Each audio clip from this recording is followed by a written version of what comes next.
So I put the probe on. Sorry, Yeah, Hafiz, I forgot. Yeah, my apologies. Carry on. Yeah.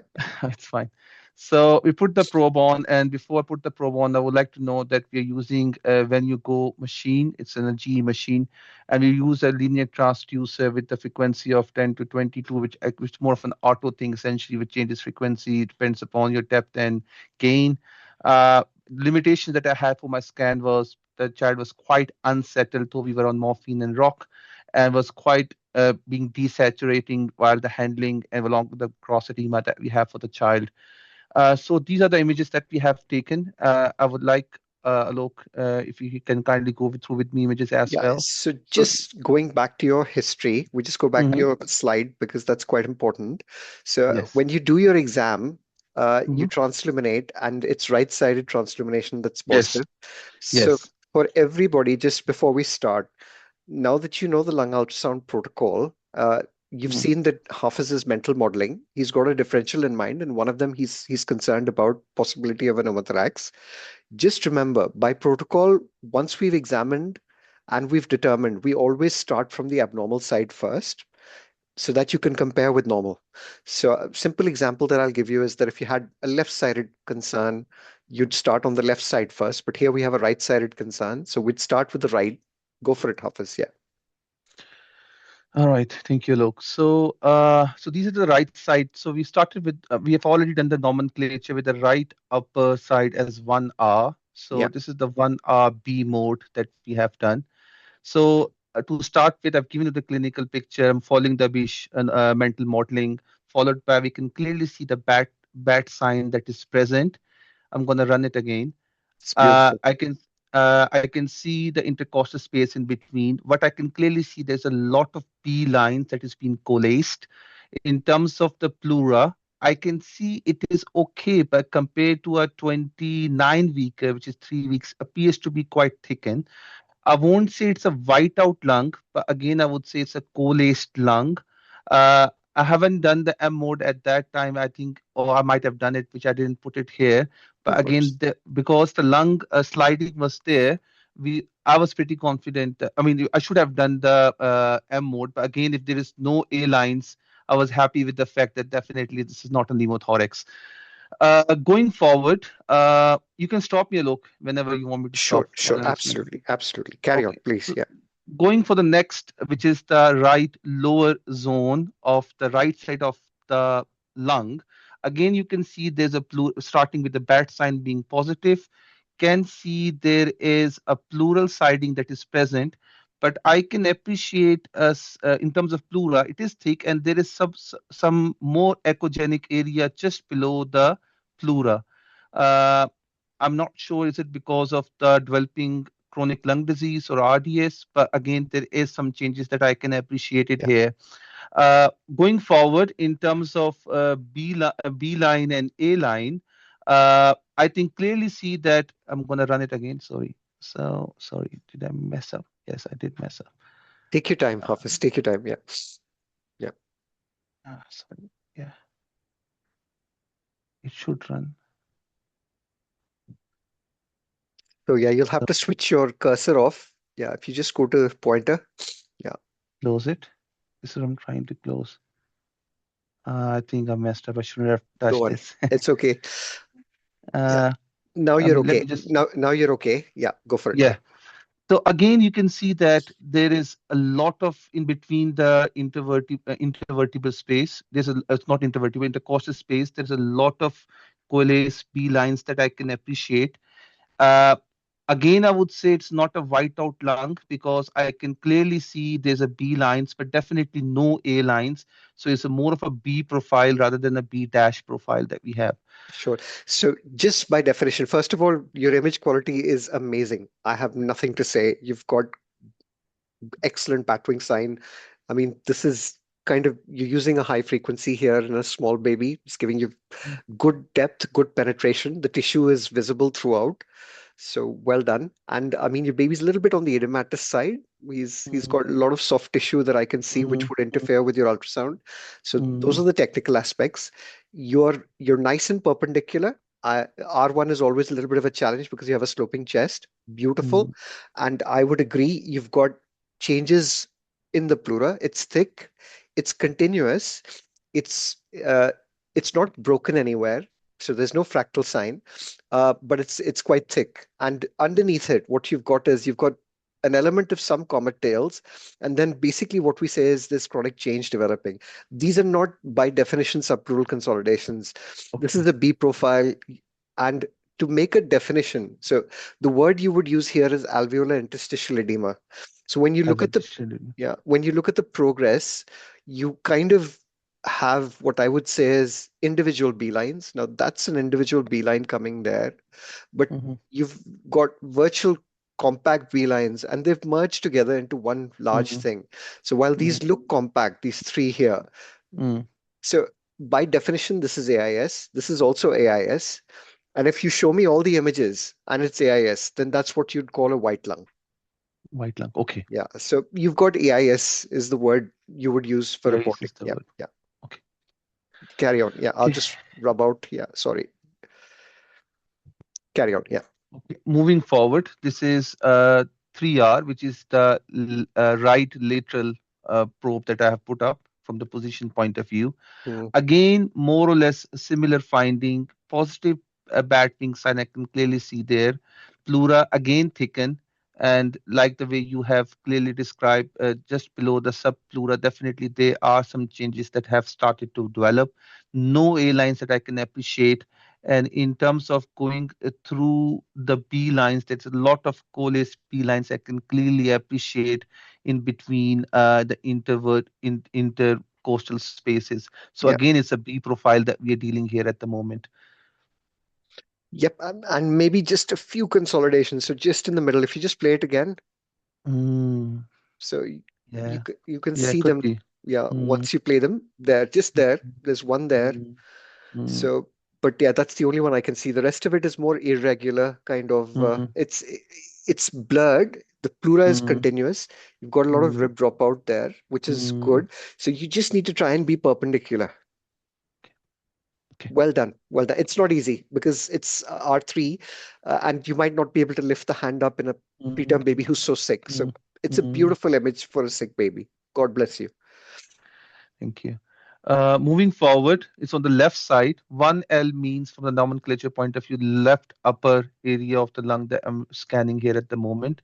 So again, I can clearly see a bat wing sign, good sliding of the pleura that I can appreciate. I can even appreciate between the parietal and visceral pleura in between. But I Yeah, can't say it's any kind of effusion, anything. And like previous images, definitely a thickened pleura I can clearly appreciate with a lot of coalescent B lines. And I believe there is some consolidation, yeah, maybe yeah, just yeah. here at the Correct. very top, Yeah, that I can appreciate it here. That might be of infective pathology that we are dealing here at the moment. yeah, Uh, I think that's it pretty much yeah. for this one. You do have a very minimal effusion that you can see over Mm, here. So just mm, remember, this is not an effusion, and okay. this is not. You can never differentiate visceral and parietal Mm, pleura unless there's an okay. effusion. But this is Okay. superficial. You have a little bit of dropout coming there. I'm not Mm, entirely sure why. mm, Technically, one of the reasons you can sometimes get an appearance like that is if you have a little bit of subcutaneous emphysema, but mm, it wouldn't add up. You'd have a massive pneumothorax if that was the mm, case. mm, mm. But what you can see over here, can you see this margin here? Yes. So that is a small effusion, microscopic kind of where your visceral and parietal pleura have separated. And you're right, Mm, there is definite consolidation there. Brilliant. mm. Very nice image. Yeah. Heart is obviously the challenge, and you've got Yeah. yeah, Just try to make it more lateralized so that I can have some aspect of the lung. yeah, But again, like mentioned before, there I'm gonna play it again.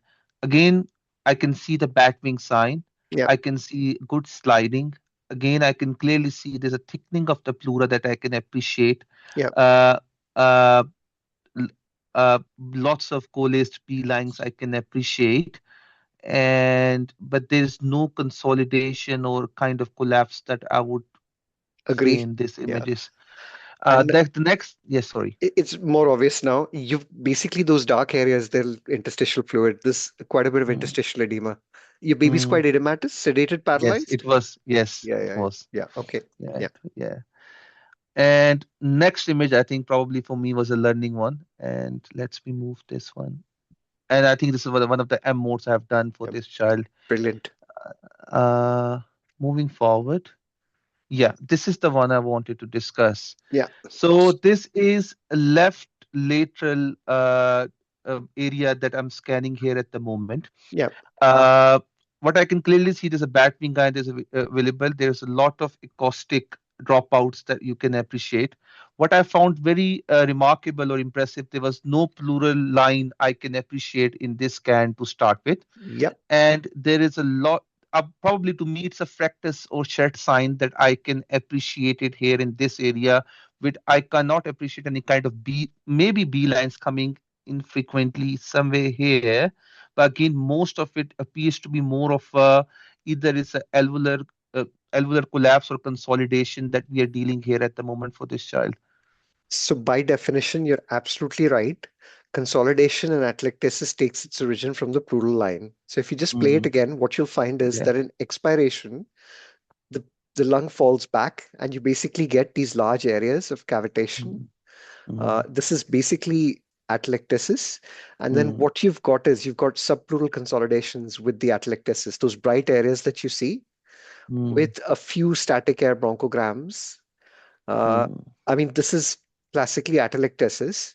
mm. It doesn't give me the feel of a real fractal sign just yet. I think this Okay. is more Okay. atelectasis because fractal sign will not disappear completely in Mm, inspiration. It will mm, stay there. mm. Will stay So there. yeah, so this is atelectasis. You've done the Okay. back, have you? Have you done the back? It's very No, important. It is so it's important. So it's difficult. I'm already bringing this ultrasound a lot of challenges for yeah, me, yeah, logistically as well as from the governance point of view. yeah, So I never had the chance to do it. So I just did sure. the three region partition. I'm really No sorry for problems. that. It's okay. It's absolutely fine. So, what you've classically got over here is as you're moving towards the back, especially on the left side, you're starting to develop atelectasis. And if you do the Mm, back through the posterior axillary line, and you'll find that the lung will be completely atelectatic. You're supine, mm, sedated, paralyzed. Recruitment of the posterior lungs becomes quite difficult. And what mm, you're really mm, looking to see then is how severe that atelectasis is and whether mm, you've got an S pattern or kind of what we call as linear air bronchograms that might be mm, recruitable. You still mm, are right. We can't exclude that this is not mnemonic. The one thing mm, that I would do in this situation is always put Doppler on it because you want to okay. see. So just remember that if you have completely atelectatic lung, the consolidation underneath, the blood Yeah. vessels will stop there. But if you've got a fractal sign with an infected lung, the vessels will actually go in, as Dr. Ashraf beautifully showed us that Mm, day, and it becomes mm, quite vascular. So it's really helpful. There are no dynamic air bronchograms over here. There are some static mm, ones that appear and disappear. So I'll just show them for mm, everybody. If you just focus on this region, star in the sky, disappear, appear, mm, disappear, appear. So it's like a mm, star in the sky appearance. It's not a caterpillar coming in and out. So it would mm, favor mechanical collapse at this stage. If there are no mhm. vessels, that would also favor more of a kind of mechanical atelectasis. But if you have vessels and you have a fractal sign and you have dynamic air bronchograms, then that would fit with kind of mnemonic consolidation. So Brilliant. Thank you. what did, yeah, sorry. What did you do? Just before we have questions, I just wanted Hafiz to follow up on what they did. Yeah. So Sorry, can I have one question? Uh, Wafa will just let Faraz finish because he might have to go. And then, because for that picture, I want to ask, when we have such very good picture with these changes, we have to do horizontal to see more, it will be more clear, and we can see the vascularity if we will do Doppler as well. Just I'm asking. no need. So that is the beauty of being able to do what I would call is perpendicular scanning. It's giving you a 3D view of the lung anteriorly, laterally, and posteriorly. Uh, what I would say is that we're sure we don't have a pneumothorax on the right and left. The good thing about it is we don't have any focal lobar consolidation. And we'll look at this today. We've got some very interesting cases to discuss with you. But really, what you do have is atelectasis. And the question is, again, with that, is this possibly an infective process that's developing, or is this a situation where we can do some lung recruitment So what did you do, Hafiz? So again, I think I've discussed with my consultant that I'm not convinced that this is a pneumothorax Yeah, essentially to start with. So she stopped putting the needle in it to start with. brilliant. We have we have changed the lung. Sorry, we have improved the lung recruitment by changing the lung modality, going to high frequency ventilation. And I Brilliant. think after half an hour of this X-ray, half an hour of starting high frequency, we got an X-ray as well. I think which I have it here. It's another remote. It's not the best mode I took because I think the cursor should be crossing through. Yeah, yeah. Uh, You I don't want think to I've do been it over told. a rib. If you do it over a Yes, rib, yeah, yes. yeah, This I've been told one of my mentors here. brilliant. So yeah, this is the X-ray that we had half an hour after doing it. So again, there was no pneumothorax essentially. Definitely, like where I put the probe on, there is some opacity changes that we are worried about. But again, I think the crux of that whole situation was more or less as a crashing neonate, where there's a questionable pneumothorax that we might be dealing here at the moment. And I think lung ultrasound really helped me in terms of intervention that needs to be done. Though it was one of my initial scans, I'm doing very frequently or more or less on daily basis. But I Amazing. think I was confident enough to establish that this child shouldn't be put the needle and poke on. Brilliant. Rather, we should change the ventilation strategy by doing the lung recruitment. And I think that really helped us for over that night shift. God bless you. Well done. Uh, and Thank very you. nice images and good clinical correlation. So God bless you, and I'm really grateful that you could share this case with us. Thank you. Just Thank you. one question for the audience. So, guys, when you look at the lung ultrasound, right and left, actually you see more atelectasis on the left side. But when you look at the chest X-ray, you actually see quite a lot of consolidation on the right as Mm. compared to the left side. So, Mm. does anybody want to comment on that? So, why is there a difference between this chest X-ray and the lung ultrasound? Anybody? I assume we've made changes, like we made changes based on the ventilation, based on the lung ultrasound, right? So the picture has changed. I'm sure if we scanned again, then afterwards, it'd be interesting to scan again at this, nearly at the same time as the X-ray to see the comparison and the change. That's brilliant. So, you may well have had consolidation with collapse atelectasis more visible if you'd done an X-ray with the previous ultrasound, and that's recruitable lung. And this is quite important. So, let's say you have atelectasis on the left and we haven't done the posterior regions, but for argument's sake, if it was more on the left than as compared to the right, then it's actually the left lung that's recruitable. And what you have to be very careful about is if you don't have recruitable atelectasis on the right side, you are risking by going up on map or changing the ventilation, uh, potentially subjecting the right lung, which may not be recruitable, to higher pressures. So just any recruitment maneuvers or changes, my advice is always be slow. We have this kind of concept of the open lung. Just be very careful about using the open lung, where you kind of end up with jumps in map of 4 or 5 to try and get the lung and try and get A lines. We're not in a hurry in these babies. Slow steps. So changing ventilation. But if you decide you want to go up on your peak pressure, maybe by 2 at a time, you can keep your probe in that region. You can actually leave it there. And if it obviously doesn't harm the baby and is not causing problems, and you can actually just look at that zone, which is atelectatic, to see it recruiting in real time. So that's one thing. And just again, be very cautious. Just remember that what you're doing to recruit that atelectatic segment might actually be damaging another part of the lung, which basically is subjected to much higher volumes. It's volume trauma that creates the problem. So just my advice is slow and steady. Don't end up going up by 5 on a map on an oscillator. You might end up with quite damaged lungs. But the heart lung interaction, and there's a whole session on it, is very important. If your map goes up, you will reduce venous return to the right side of the heart. And you can use your right ventricular output measurements now to correlate between how you change map and how it actually affects the venous Mhm. return and cardiac output. Any questions from this case? Any other questions? It's a beautiful case. God bless you. Thank you so much, Hafiz. Thank you. Pooja, are you there today? Pooja Agarwal? Hi, good evening, doctor. Hi, Pooja ji. How are you? Are you able to share, Pooja ji? Yeah, God bless you. just a minute. So this case actually, the case which I'll be sharing, I have done a repeat scans. Brilliant. Okay, 1 second.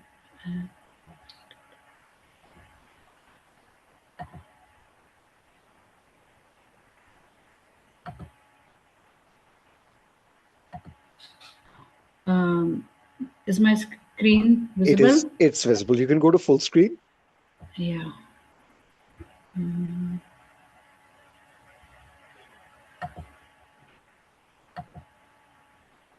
Is it okay? Yes, it's not full screen, but don't worry. Okay. You want to start from slide 1? Oh, okay, 1 second.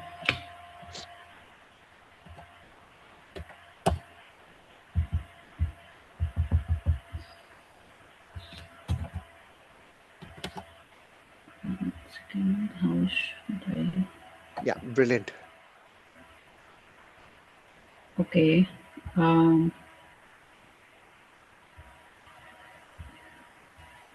Now I should share my presentation. Is that what you're saying? No, your presentation is visible. Your slide is visible. Go for it.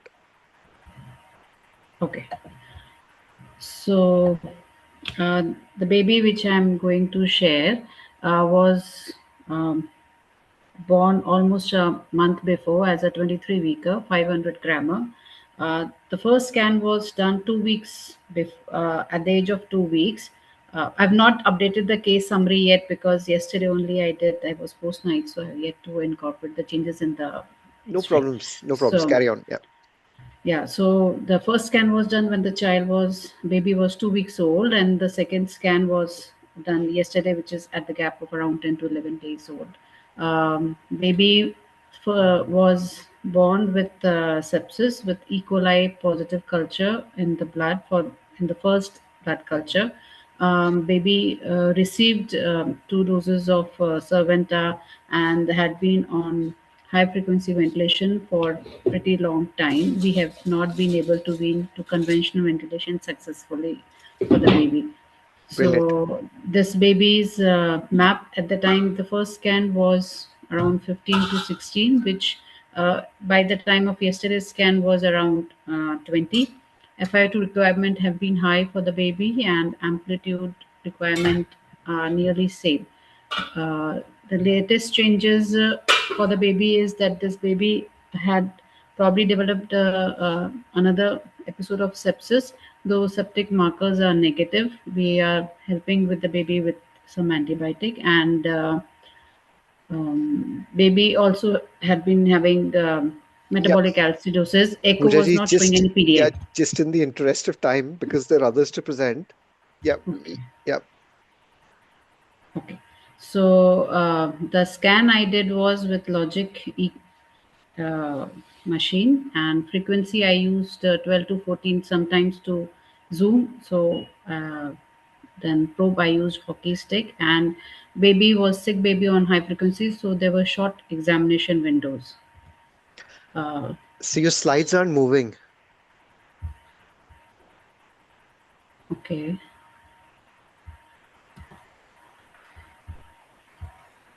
Are Yeah. you able to see now? Yeah. Now we're able to see. Yeah. Brilliant. You want to play that? Uh, yeah. Brilliant. Yeah. Okay. So this was done at the 2 weeks of age. This is on R1 side. We can see bat wing sign. We can see thickened pleura. And on cephalic side of the R1, we can see some broken pleura with some atelectic changes and some collapse, some starry sky type thing. So do you want to In play between it? there, Because it's not playing, Pooja ji. So if you just click on it, actually, it's playing for me. I don't know. There is some issue so happening. what is happening is your slide. Are you using a dual screen monitor or using a single monitor? Um, I'm on my laptop, so with Yeah. that, I had So the shared the screen. problem is it's not full screen. So unless it's full screen, you won't be able to see the videos playing.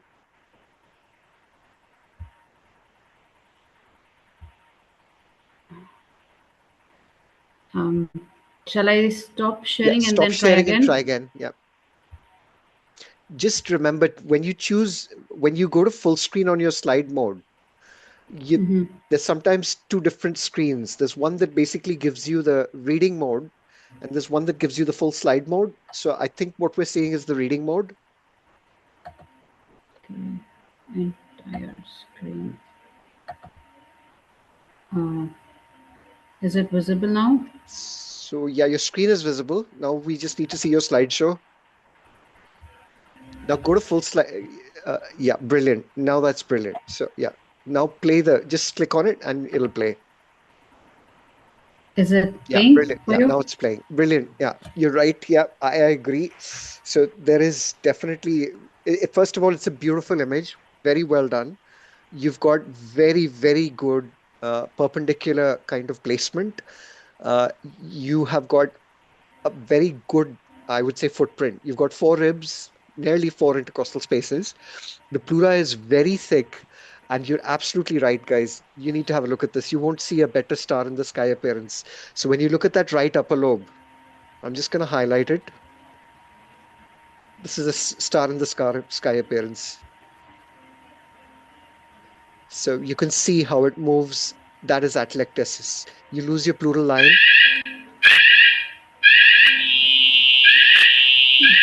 Oh dear. There are lot of B lines and coalescent B lines in many part of the screen, but I can see there are some uh, A Yeah, lines also visible in between, in the middle. um, Yeah, in the middle. sure, sure. So this is the R2 anterior lower. In this, there are less B lines which are coming down and more A lines. Pleura is still thickened. Yeah. It is possible that I can see some lung pulse also there along with some lung sliding. It's a little bit difficult with these images to comment on lung pulse, but yeah, you definitely, I mean, for everybody who's watching, guys, I mean, this is a baby who's really going into established chronic lung disease. When you look at the pleura, it's really thick. And if you compare it with the kind of images that you saw with Hafiz, this is really chronic lung disease in evolution. Again, beautiful image, but just remember R2 is well aerated. There is a B profile here, but it's dominantly well aerated lung. Whereas if you look at R1, there's a right upper lobe collapse. This is the ventilated baby. You happy your tube is in the right place? Yeah, Okay, I'll share the X-rays sure, also later. sure. Okay, carry on. Okay, so this was that time I was also learning about some M mode, so I tried different ways. So this was M mode. Okay, sorry, I think this. Yeah, yeah. So on the left side, I can see the M mode done of the R2 um, 10 days before, and the one which I have is on the right side is done yesterday. So there are some it's sandy beach with but some because baby is also in oscillation, so I can see some rigged margins Yeah, for that's the what, beach. again, just very good for the participants to see that on the oscillator you get this kind of wavy margin. So again, it doesn't indicate that you have any air or anything like that. This is a beautiful beach. This is the sand shore, and these are the waves. So yeah, seashore sign on both of them. You still have that area of collapse. So this one is from yesterday, and is this from 2 weeks back? The left side. Yeah. This is the 10 days before. Okay. I was. This is not a typical barcode, but I'm not sure why it No, no, is it's not a like this. barcode. It is not a barcode. It's a seashore sign. Yeah. It is not a Okay, barcode but at there are all. different shades, no. So There will be I because was of the texture of the lung. So, okay. just so that everybody understands, what does this mean? So, if you look at it, just going to let some people in. So, sorry, if you just go back to the previous slide. Yeah. No, I'm not able to see what are you doing. So I Okay. thought I'll go back to the screen. What you're showing. Ah, okay. nobody can see. I get the point. Mm. Okay. So I'm just saying that this area here that you see is this area here. Okay? The bright pleura that you see here is the bright pleura that you see over here. Now this pleura is sliding, it's shimmering. So all this area here that you see is the sand. And because of the shimmering of the pleura and sliding on it, it gives you a seashore or a sand-like appearance. The difference here is you have more B lines here. So because you have more B lines, you see this kind of vertical artifact coming in here. And your pleura is very irregular. It's much more irregular. So because of that, you kind of see this appearance that you see over here. So just remember that even though you don't, we talk about a seashore or a barcode sign, M mode is actually duplicating from top to bottom these layers as we see them. The slight differences in the appearance of the sand and the waviness comes because of the difference in texture of the lung. Does that make sense? Okay. Yeah. And also, when I'm taking the image, the focus is usually on the pleura, but when I see after saving the scans, it's actually coming in the down. Doesn't make But a difference. that's okay, Yeah, right? because the M Okay. mode is basically, just remember, your M mode is taking a slice at this level. So whether your Okay. focus is here or here, the M mode is just Okay. taking a slice at this level and is presenting it like a slice of pizza. So Okay. it doesn't make a difference where the focus is when you're doing M mode. Okay. Yeah. Carry on. Yeah.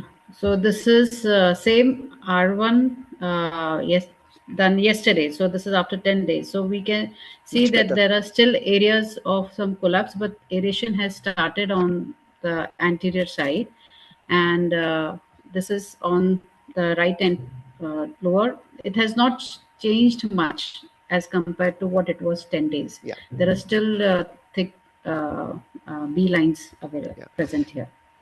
You're right. So just going back to that, just again for everybody, it's a B profile. It's very full of interstitial fluid. This may or may not be directly responsive, but that small area of atelectasis that you were seeing, it's much better. The pleura is recruited, and you see very small static bronchograms there. So it's very good. Well done. Yeah. Small area of consolidation in the middle. Yeah. Yeah. Yeah, on just over there. Yeah. Carry on. Yeah. Okay, so this is lateral scan. This is, yeah, this is done again 10 days before. We can see lung pulse more clearly in this one. There again are coalescent B lines for the baby and some minimal A lines also present. Yeah. And this is the lateral scan. We can see there are more broken pleura images with some evidence of consolidation. There is some pockets here, maybe shred sign. If I'm not sure if this will fit in that, but It just that I at area that there. Yeah, just that area there that makes you very suspicious. What's your CRP here? yeah. So CRP is negative. Mm. For me, I mean, the only area that's slightly moth-eaten is this area in the middle there. For me, this is predominantly atelectasis. Your pleural line is getting broken and you're getting basically collapse with a dominant B profile below it. So I'm not entirely convinced that's a shred sign, but yeah. Okay, so as I was going through the classes, so I tried longitudinal and then Doppler also for the Mm. baby. So this is one, and then this again starry sky appearance here, and this is will this qualify as a shred sign? More atelectasis for me. More Okay. atelectasis. You've got linear bronchograms there, air bronchograms, star in the sky appearance, no dynamic. It's not very irregular. Mm, Your pleura just gets established a little bit more during inspiration. So for me, it's more an area of consolidation with atelectasis. okay, because these are the more uh, confusing points for me. I would think that it looks like atelectasis because there are static bronchogram, but then it's not a defined margin. And though I understand Dr. Ashraf said that Doppler color Doppler may help in the vascularity difference, but again, that is not 100% fixed, finalized. So not And sure if hence the that, clinical correlation. If your baby is getting better, yeah, your lung appearance, no, I mean, actually worse. okay, I mean, for me, then it's, clinical treatment, screening and antibiotics, you would Hmm. start, you'd need to follow this up. Hmm. And really, like I said, Yeah. if this area, it's dark, it's very wedge shaped. I'm just putting it out Hmm. there. It is Hmm. irregular, whether it's a true Hmm. fractal sign or not. It's got static air bronchograms. I'd follow it up. You do have a little bit of a syndemonic effusion. Again, Hmm. you're looking at one longitudinal scan. I'd be very keen to kind of look at multiple areas. If your lung is very moth-eaten in different areas with focal atelectasis and you pick up dynamic air bronchograms, that is would be more sensitive and specific for a diagnosis of pneumonia. You do have a lot Hmm. of vascularity here with your Dopplers being quite low. So, Hmm. it's possible there might be infection there. My gut feeling is, Hmm. based on this lung ultrasound, if my baby was Hmm. deteriorating, I would still screen, start antibiotics. I would follow this up. Hmm. And follow up might Hmm. mean with the linear bronchograms, I might want to increase the pressure, maybe increase the PEEP, and see whether that's an area Hmm. that gets recruited. Now, if it gets recruited and you establish pleural line and the air bronchograms Hmm. disappear, then that's less likely to Hmm. be pneumonic. Mnemonic kind of breakdown is usually non-recruitable. So if it's not changed, say in 60 minutes, that would favor maybe a mnemonic consolidation. So it's not always as clear cut as described, but that's the reason why I would say you're gonna do blood screen, you're gonna see what your CRP is. Your CRP might be normal today, it might end up going up tomorrow. So this baby had been deteriorating from. That's why I was giving a little short history. Mhm, This baby had been deteriorating in last 3 4 days. So mhm, though septic screen done that time, and then again the repeat after 24 48 hours, both were negative. FBC counts were also okay. mhm. Platelets were also okay. WBC is okay. But we started antibiotic based on that, and Correctly. then later on X-ray. Do you want me to share an X-ray because there is a area of bully formation there, Yep, so go maybe for that it. will Yeah, help yeah. correlation. Okay.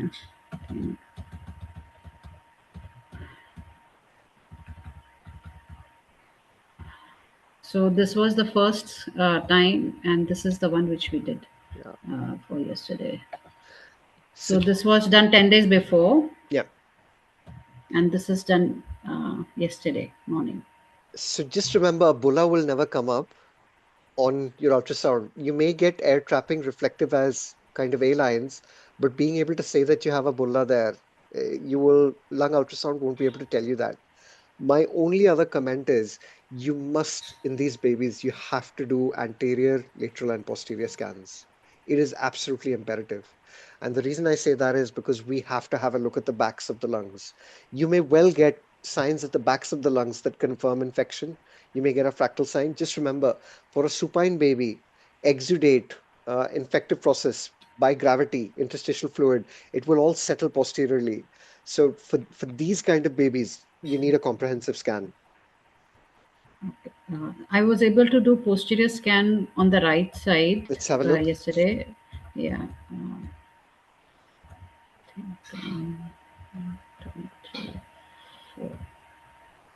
Um, don't think so. I have there with me.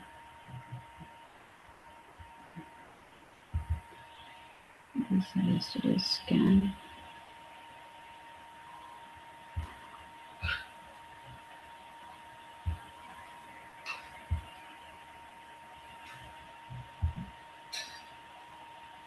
So yeah, just there. One sec. If we just yeah. So again, just this area. This is a longitudinal scan that you showed us. Yeah. Yeah. So was this yesterday's scan? Yeah. So my advice is if you have recruited or you've gone up on ventilation, Mhm. Try to repeat a scan if you can tomorrow, and let's see if that area looks any more irregular. This could be a fractal sign or it could be atelectasis. Because you're losing your Mhm. pleura in expiration, my feeling is more atelectasis with linear air bronchograms. But it would be very interesting to see if you've been able to recruit that area. If it recruits completely and you can see pleural line with complete resolution of these linear bronchograms, which represent recruitable lung, then really from our perspective, that would favor more atelectasis. One more thing, is Yeah. this a dynamic air bronchogram here? And this baby is all on HFO. Yep. So, I I can see bronchograms disappearing and appearing. I can't see anything moving in and okay, out. So for me, these are okay, static. Yeah. okay, Yeah. okay. Well done. Very nice images. Yeah. Have you grown anything from ET secretions or blood culture? No, the first culture only was positive. After that, cultures are not positive. And your CRP This at the moment?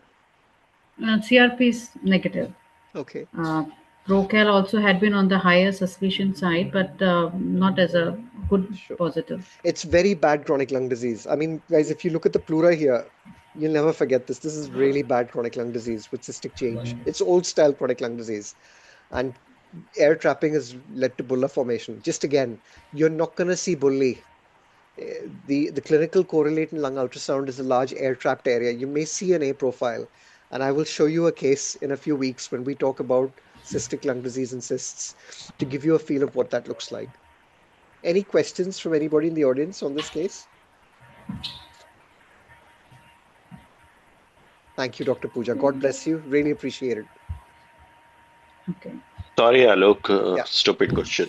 no Can you questions. It's okay. explain about the can, can you explain how the Doppler differentiate over here in consolidation and atelectasis? Can I cover it next time? Yep, I'll thank you. cover it next time. We'll cover it. Great, great. Brilliant. So the next person is Anjali. Anjali, Yeah, yes, sir, I'm here. God bless you. Anjali ji, are you able to share? Yes, I'm trying. So Anjali, just a short introduction. Pooja, where are you working? Just so that everybody knows.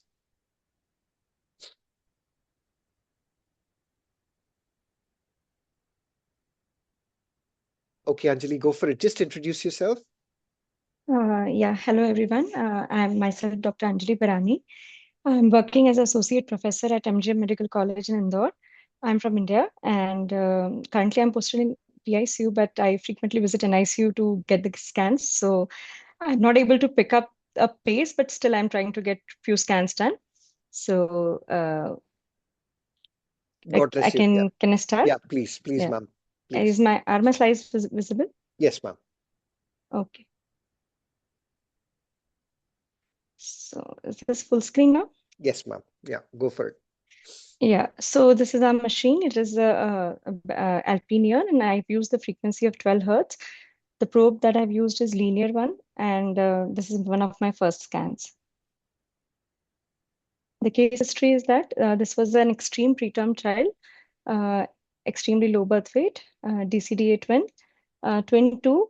Baby was born by to a primary mother via normal vaginal delivery. No antenatal steroids were received by the mother. The child presented with the baby presented with severe respiratory distress since birth. I was able to do the scan at first hour postnatal age. By that time, the baby was already in the NICU in an intubated state and on ventilator. The settings of PIP of 15, PWP of 5, and FiO2 of 60%. So I'll Go for proceed it. with Yeah, the yeah, recordings. yeah. Yeah. So this is the R1, R2.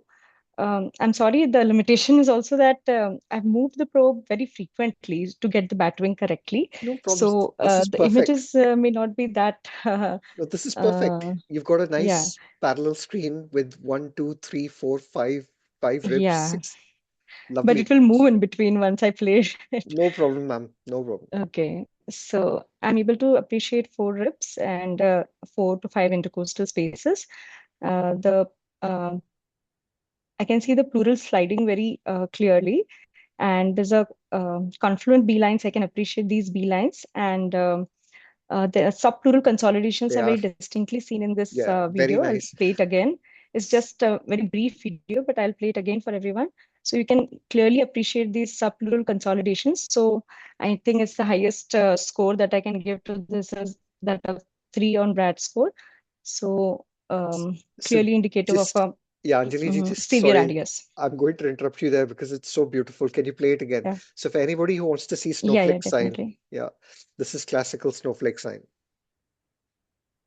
So what you see over here, kind of, it would As soon class as I, as a yeah, Bratz grade 3, and by the classification from Jinglu, kind of a 3 to 4 grade, but this entire region here, yeah, beautiful image. I have no comments. This is a very good okay. image. Yeah. Yeah. So again, going with the R3, R4, I'll play it again. Again, the same thing. I've got 3 to 4 intercostal spaces, and I can clearly appreciate the pleural sliding, the bat wing sign, and it's a B profile, so I can see compact B lines, and there is a clear-cut subpleural consolidation seen everywhere. So again, indicator of severe radius. So again, I'll give a score of 3 on Brad score for R3, R4 too. So just remember R3, R4 are lateral. Now, this is a very So important question. lateral, yeah. Yeah, Yeah. this is an important question that everybody asks. So normally for a BAT score, you do Okay. R1, R2, and you do one lateral. Now, just Yeah. remember that if Yeah. you have a big baby and you are splitting R3 and R4, sometimes I get asked if the pattern in R3 and R4 are different. What should we do? My advice is Yeah. that if your baby is in significant oxygen, hedge towards taking the worser picture. So over here it's the same, but just sometimes you might get moderate RDS where you've got R4 that looks much worse than R3. If that is the case, just take the worst score. Give the baby the benefit of the doubt Okay. clinically. If the baby is Yeah. kind of stable in air, then what I would say is it's really important for you to kind of give him some time and maybe repeat the scan if you want to. But yeah, carry on. Yeah. Yeah. So now moving to the left side. Oh, okay. Sorry. I think it's the videos are playing again. Yeah, they're playing nicely. Yeah. So, so, so this is L1, L2. Yep. Again, the same thing. I'm able to appreciate the 3 to 4 rib spaces, the ribs as well as 3 to 4 intercostal spaces. I can see the pleural sliding, and it's again the B profile that I can see. So compact B lines. Again, here again, we can appreciate subpleural consolidations here too, though it may not be very clear.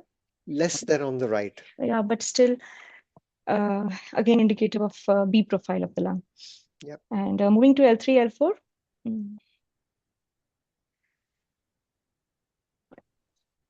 Again, we can see 3 to 5 rib spaces, intercostal spaces, and here I think the image quality is not that good. I can barely appreciate the sliding, and again, B lines are seen, no A lines are seen, and I think this video is not that good.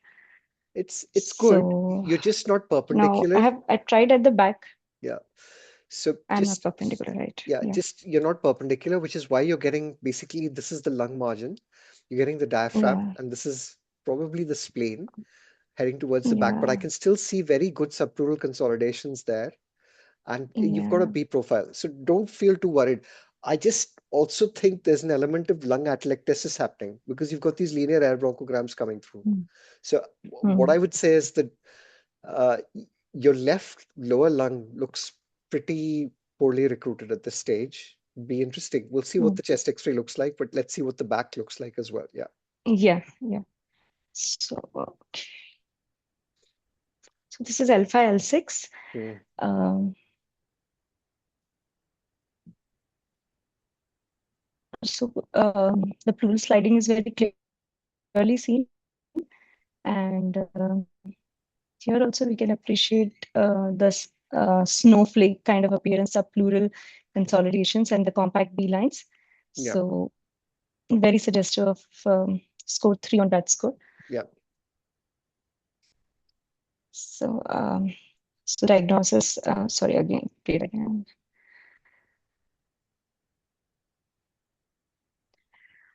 So In all the scans, I'm able to appreciate the lung sliding as well as the pleural line, and all the profiles are B profiles with consolidation present in all the three zones. So you can go for a score of 18, I think, on the scan. Yeah. And You gave us a factor? so diagnosis is preterm. Yeah, we gave surfactant, but unfortunately, the child didn't come out much next day. I think he went into pulmonary hemorrhage, and we Sorry. couldn't revive the child. I'm so Yeah. sorry. It's difficult. So child had severe RDS, and this is how the X-ray looks like. Yeah, So very severe RDS. Yeah. yeah, so low volume lungs with air bronchogram, as suggest for severe RDS. Yeah. Thank you.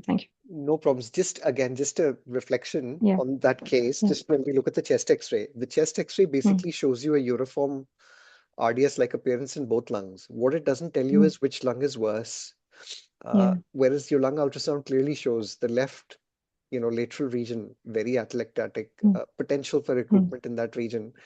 I'm sure if we did the backs with a vertical, you'd see a lot of atelectasis on it as well. So the beauty of the lung ultrasound being able to give you a 3D view, good images, well done. You're getting good penetration, good depth. My advice is trying to keep the probe as perpendicular as possible. Yeah. God bless you. Definitely, I think. Thank you so much. Thank you. No problems. God bless you, Dr. Anjali. Uh, who have we got left? We have Weem. Weem, are you here?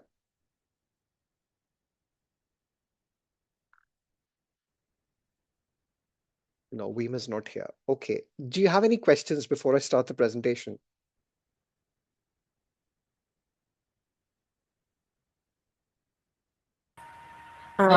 Question, please. Okay.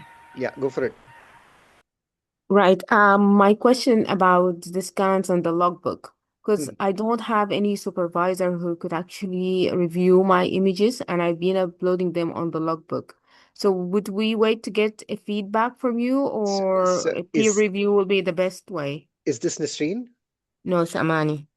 Amani. So Amani, yeah, you've done 12 scans. I've had a look at about 7 of them. So my advice is let's organize a one-on-one. Okay. So possibly Tuesday, Wednesday, block a session and we can go through all your scans. So I'm just going to release dates for them today. Just looking at the Tuesday and the Wednesday next week between 5 and 8. So 5, 6, and 7 are the slots. So you pick a slot and we can go through them. Okay, thank you. No problems. Any other questions? I have one query. So, Yeah. is there any specific sign of overventilation? Like I was No. told that there will be too much of A lines if it's overventilated lung, something Just like be that. very careful. Just be very careful. That is a misconception. So what you'll find for overventilation, see, because A lines are normal lung basically. So if you see normal A lines everywhere with pleural sliding, then that is normal lung. And that will not indicate air trapping. What is indicative is if you've got that pattern with lung that was previously sliding very, very well, and now you can barely see sliding. So I will show you some cases of it as we move forward, especially when we do chronic lung disease and cystic lung disease. But just be very careful to kind of interpret air trapping as pure airlines. Normally, when you have air trapping, like you do in a cyst, it's very localized. Now, you may get A lines in that region, but to make an interpretation that that's a cyst, especially if you have no sliding, you risk missing a pneumothorax. So, in the literature and speaking to the experts and having discussed it recently with a lot of them, we don't have any firm recommendations as to how you diagnose air trapping. And that's why you can't completely exclude the need for x-rays. But a simple example that I'll give you is that if you had atelectatic lung and you recruited it and it's gone from a C profile to an A profile, and you could see sliding like you could see today in your atelectasis, and now you can't see sliding, just be careful, do an M mode, and make sure that's not a pneumothorax. If you can see a little bit of sliding there, it may well reflect that your lung is recruited and now you're moving towards air trapping. But the only sure way of making that diagnosis is by doing a chest X-ray. The only sure way of making a diagnosis of cystic lung disease is doing a chest X-ray. Does that make sense? Yeah, thank you. Okay, so I am going to talk a little bit about the neonatal airway today. And basically the application of ultrasound in trying to use it specifically for neonatal clinical applications. So it's very important for us to understand that there has been a huge amount of progress in point of care ultrasound for the adult airway and even for the pediatric airway. So when you look at the pediatric airway, there's a large amount of literature evidence that basically has been published, which looks at use in identification of ET placement. So that is post-intubation, successful placement. There is a lot of evidence to kind of help with ultrasound to guide percutaneous tracheostomy, the exact position, locating the cricothyroid kind of membrane. There's kind of evidence to kind of look at glottic appearances, laryngomalacia, subglottic stenosis, prediction of difficult intubation, and airway lumen size. But when it comes to neonates, actually, we haven't made that much progress. And that's largely because we're still finding our feet with how we describe the neonatal airway and trying to find the optimum way by which we actually do ultrasounds in this population. There are, however, a large number of studies that have been done, which basically look at our ability to basically look at endotracheal tube positioning and adjustment. And really, there is some work, a small amount of work that has been extrapolated from pediatric studies that basically helps us in helping to confirm ET placement and confirming accidental extubation.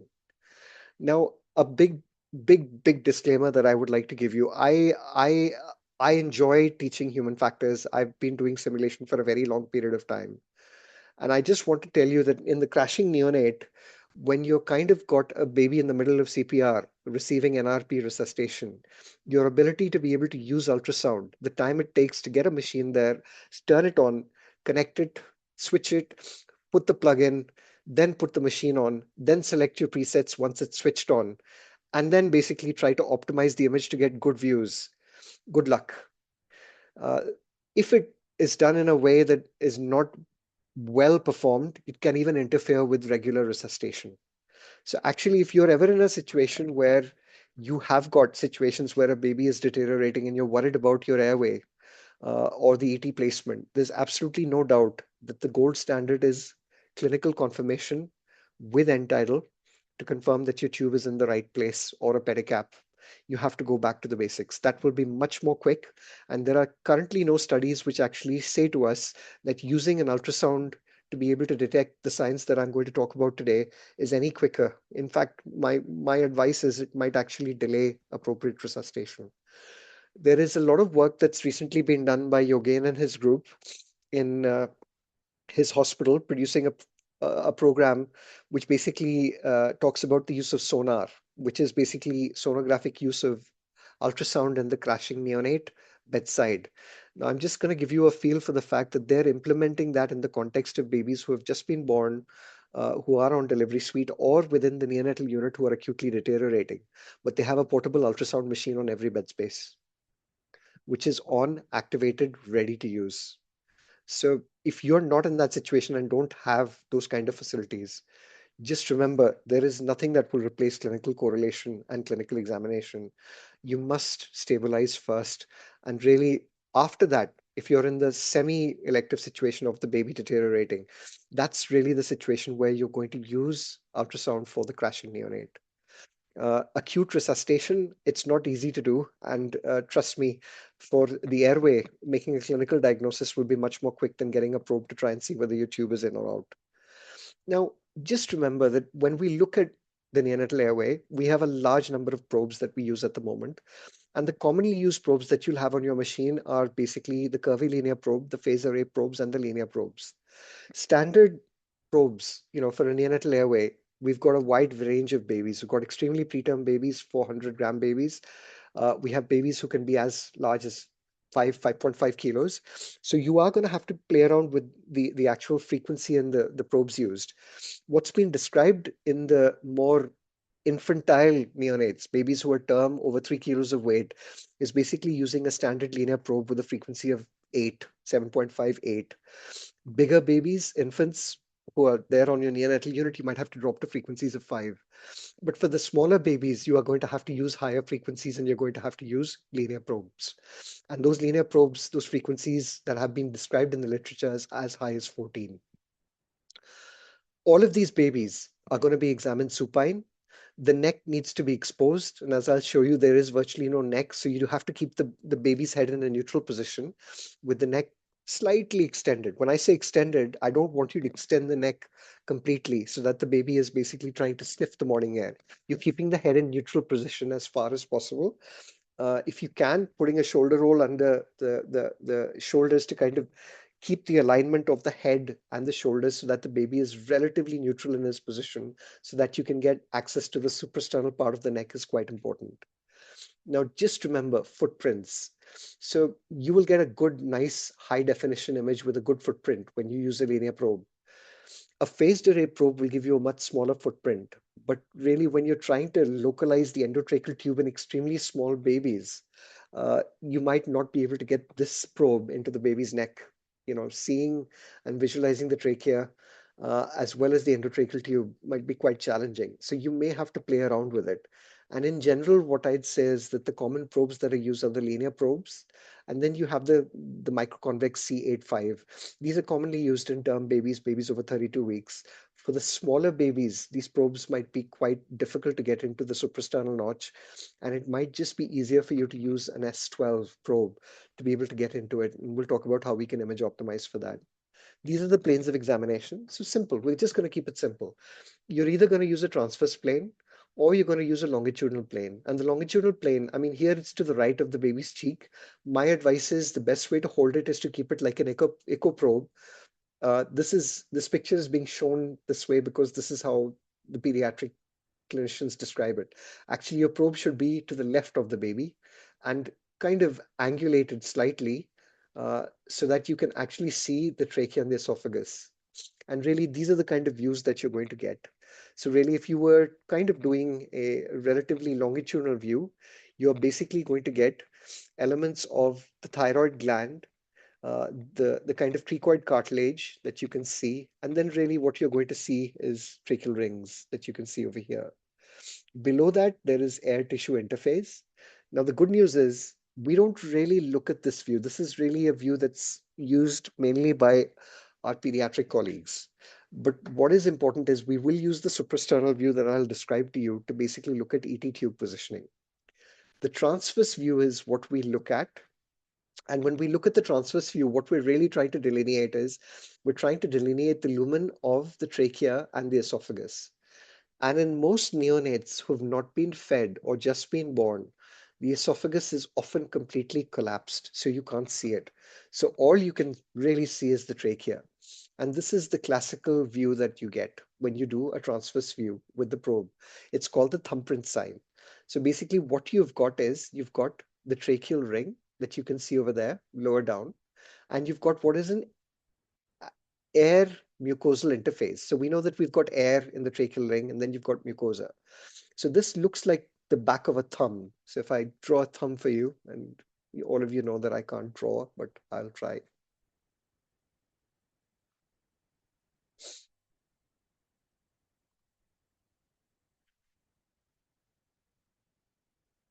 Can't get it to work at the moment. My apologies. So it's like a thumb. That's the nail. And this is the bed of the thumb. And this is basically the back. Now, what you can see behind this interface of air and mucosa that you see, so you have the tracheal ring, the air mucosal interface, is these are basically parallel A lines, reverberation artifact, and they basically reflect, again, similar to the lung pleura, reverberation artifact going back, and it just means that there's air in this lumen.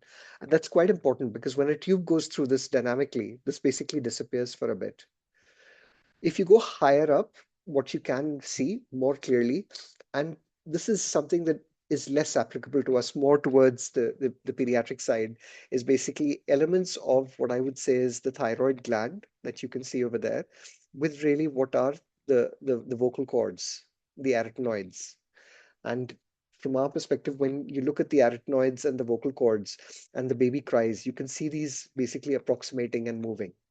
It's not a view that I I use because I don't practice it, but it's important that you understand the anatomy because I'm in no doubt that as time passes, we'll probably end up using this more and more. Let me just use the eraser. Any confusion here? Have you got any doubts? The transverse view is very important. So just remember, a tube coming through in this particular situation will pass through here. If it passes through here, really what you're going to see is you're going to see a disappearance of these A lines. You're going to see a lot of movement here. And classically, this movement is what we classically call snowstorm sign.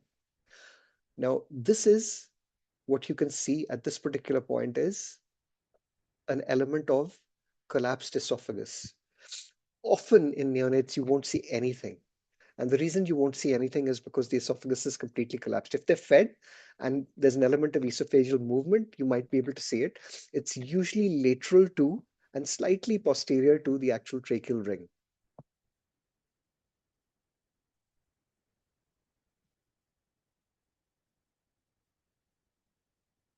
So just what it looks like on ultrasound, again, you can see the tracheal ring there. You can see the air mucosal interface. You can see these A lines. And this is really what it looks like in real time. So you can see a nice thumbprint sign over there. You can see the thyroid kind of coming in on either side of it. So now just remember, this is very important. You cannot see esophagus. This is a blood vessel. Okay, this is a blood vessel. This is not esophagus. Do not get confused. Look, sorry, I presume you'd see an NG tube pretty easily in the esophagus if it was there, would you, or on this view? So the challenge from our perspective is that when you use the view, you're cutting it at right angles. And if the esophagus is completely collapsed around the NG, you might not be able to see it. Okay, thanks. And similar with the endotracheal tube. Just remember, the endotracheal tube, so this is a cross section.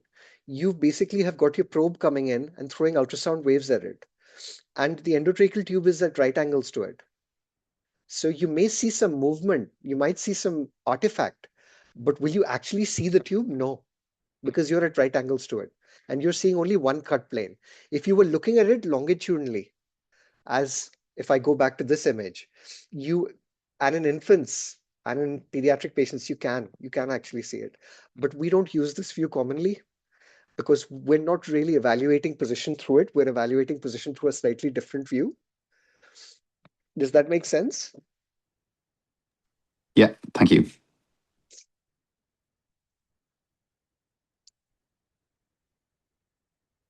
Sorry, just going back to arrow options. This is the problem with using the arrow option. It's automatic.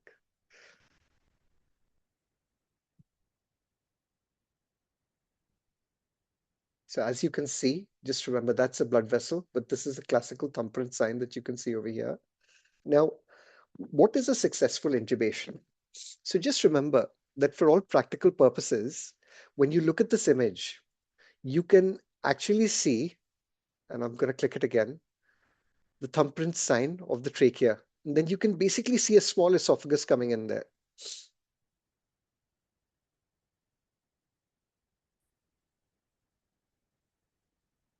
Now, when the tube passes through, you get complete disappearance of the A lines, and it's very difficult to see because most of us put the tube in quite rapidly. So it's not something that you easily see. But the most important thing is that you are not going to see two tracheas. You're going to see one trachea. So if I just play it again, that's trachea. That's the intubation. That's how quick it's happened. The A lines have disappeared. It will play again. Very difficult to see. But you see only one trachea. Just remember that these vessels that you see, these are vessels. There's a very small esophagus that you can see at the side here that's collapsed, but it does not look like the trachea at all. If the endotracheal tube passes into the esophagus, really from our perspective, what happens is that you've got an interface between the tube and air going into that tube, and you have the esophagus. So really what happens is you start seeing two tracheas. So if you see a double tract or a double trachea sign, which you don't see normally, then that is a sure shot sign that your tube is actually in the esophagus, not in the trachea. Now, in what context will you be doing this? And this is quite important. For us clinically, when we intubate babies, we will intubate them under direct vision with a video laryngoscope. So from my perspective, if you're using a video laryngoscope, there is absolutely no reason why you should be having a probe on the baby's trachea. The one area that it might be able to kind of help you is if your tube goes too far down and you're down the right main bronchus. And in that particular situation, you may develop collapse or consolidation. You might kind of be doing a lung ultrasound and you may pick it up. But clinically, what I would say is it is very unlikely that with a tube under direct vision with a radiolaryngoscope that's gone down into the trachea that you've seen, that you will need ultrasound to do this. And hence, we have not used ultrasound commonly to try and diagnose successful intubation. And my gut feeling is I'm not sure that it will pick on.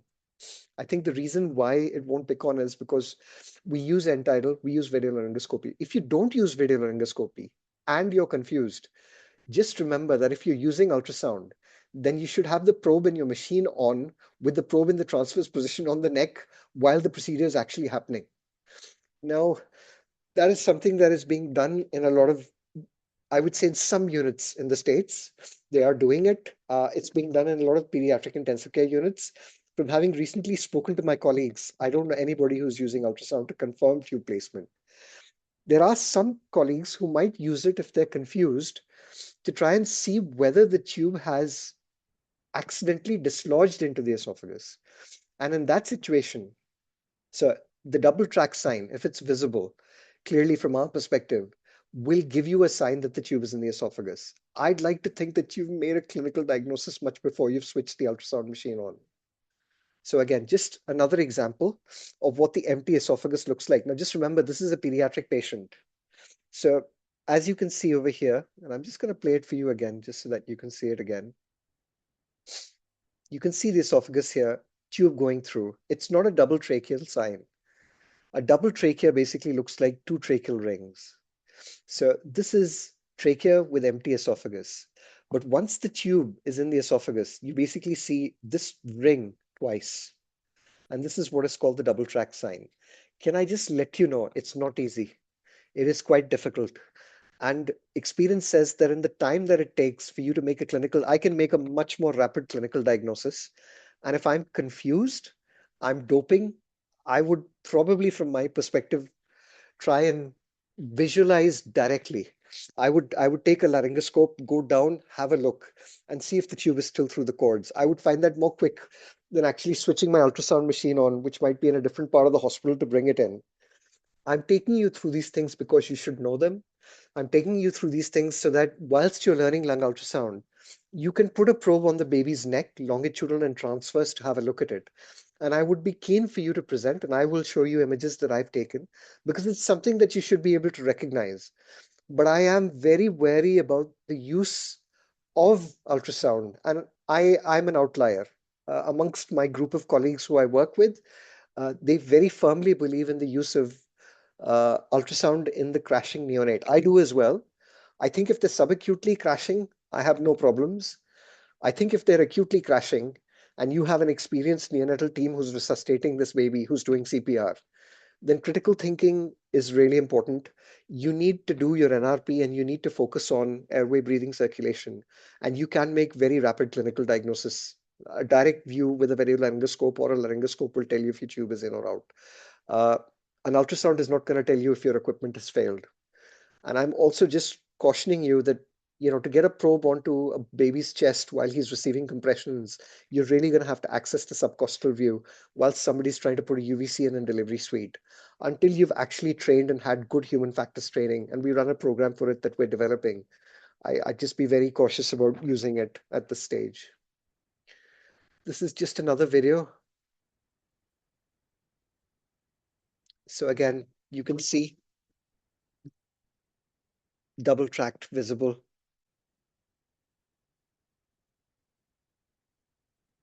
Two rings. Can you see two rings at the side? It's very obvious. So this is classical double track sign. The tube has gone into the esophagus. You see a hole and suddenly it develops these two rings. This is classically what's called the double track sign. So this is what it looks like. It's for dynamic placement. It may also help with diagnosis. So you can see this is an accidental extubation. So you've gone from a situation where you had a double track sign to what looks like an esophagus. Now this is an 8-month-old.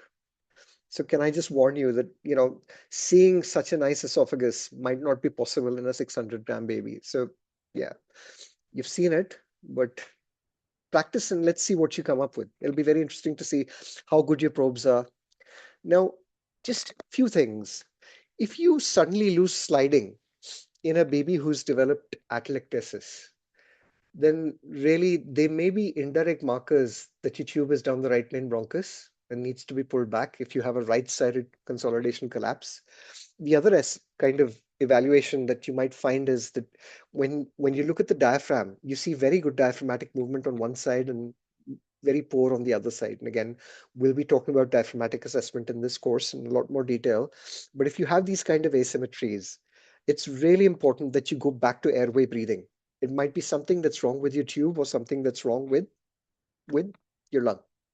But a rough kind of rule of thumb, if you're kind of worried about airway breathing in a baby who's been intubated, who you're resuscitating, is that you use a linear probe on the front of the neck. Now, if you can clearly see a double track sign, as you can see on the left-hand side over here, it raises the possibility that you've either got your tube in the wrong place. If you haven't got your tube in the wrong place, and you can actually see the esophagus, and you can see just a single trachea, then really what you need to do is you basically need to go and look for lung sliding. And I would say that if you see absent lung sliding with what looks like a collapsed consolidation on the right side, the real question I'm asking is your tube down the right main bronchus? If you see complete atelectasis with reduced sliding on the right and the left side, then your tube might be so far down the right bronchus that it's obstructing the left main bronchus. So again, just using an algorithm like this can really help you. Can I ask a question, Yeah, sure. Anup? Yeah. So this is assuming the baby is paralyzed, right? If the baby is spontaneously breathing, you would see lung sliding, even if the endotracheal tube is on the unilaterally placed. No, not if the whole lung is atelectatic. And I'll show you a case today. So Okay. we'll look at a case today. So let's say your tube has gone down the right main bronchus and you're basically not aerating the right upper lobe. So what you'll Okay. classically get is a C profile with absent sliding. Okay. And or you may get some sliding, it may be reduced because the whole of that lung is completely atelectatic. There's no pleural margin. So because there's no pleural margin, you won't see sliding. Or Okay. you might see some pleural margin and some sliding. But over the next few sessions, I mean, we're going to see one case today, and then I'm going to show you lots of cases for practice, which will give you that. But if you're kind of in a situation where you see the right upper consolidated, collapsed with poor or absent sliding, and the baby's tubed, always go back and review your tube. That brings me to the next kind of aspect of this, which is basically endotracheal tube position. And I am going to cover the literature on this. So I've done a literature review about 3 weeks back on the papers. And really, from our perspective, there are some benefits in being able to do it. I can show you how I do it in my practice. But again, what I would say is that you need to be very cautious. And the reason I say that is because most of the literature that's been described is in babies over 26 weeks of gestation and in babies over 650 grams to 700 grams of weight. There are having reviewed the literature just in the last 48 hours, I do not know any studies that have babies who are 22, 23 weeks and under 600 grams. So really, you just have to be very cautious that we're using anatomical landmarks on ultrasound to kind of determine the exact position of the tube and its distance from the carina. First of all, these are reverberation artifacts that we might be seeing. And then there are anatomical landmarks that we might be seeing, and even anatomical landmarks can change in position because of differences in anatomy. So if you're comparing the position of an endotracheal tube to a right aortic arch as opposed to a left aortic arch, there can be differences in how that is to be interpreted, and studies haven't actually addressed that. In fact, all of the studies have excluded babies with congenital heart disease, bar one, which has been done in pediatrics. So just be very careful. Now, simple things. Traditionally, when we try to locate the tip of an endotracheal tube, it's best visualized by going into the suprasternal notch. Again, what you're trying to do is achieve the arch view. You're trying to localize the aortic arch with the first and second branch. Now, this is a right-sided aortic arch. you can actually see the first branch go anteriorly. But the tube basically, as you can see, and I'm just going to outline it for you because there's a gastric tube, and this comes back to the question that Stefan asked.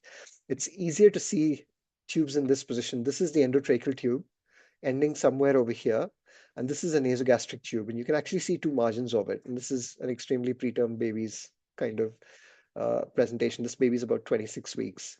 But really, our ET position can be defined in relation to the arch of the aorta and the right pulmonary artery. And that's where most of the studies have been done. The important thing from our perspective is that if you see one static image and you don't do what is dynamic imaging, it is a little bit, I would say, dangerous. And the reason I say that is you cannot definitively say that that is the tip position. What you have to do is move the tube up and down 1 or 2 millimeters. Now, I can tell you again that this is not something that's easily done in a baby who's 500 grams oscillated, who's very sick, desaturating. I think for me, what is important is that I have a tube in the airway, but more importantly, I will give you a more of a qualitative overview of how you can detect uh, your tube is low or high rather than actual quantitative review. We'll read the literature, but I think practically what you can implement is really more of a qualitative kind of view to it.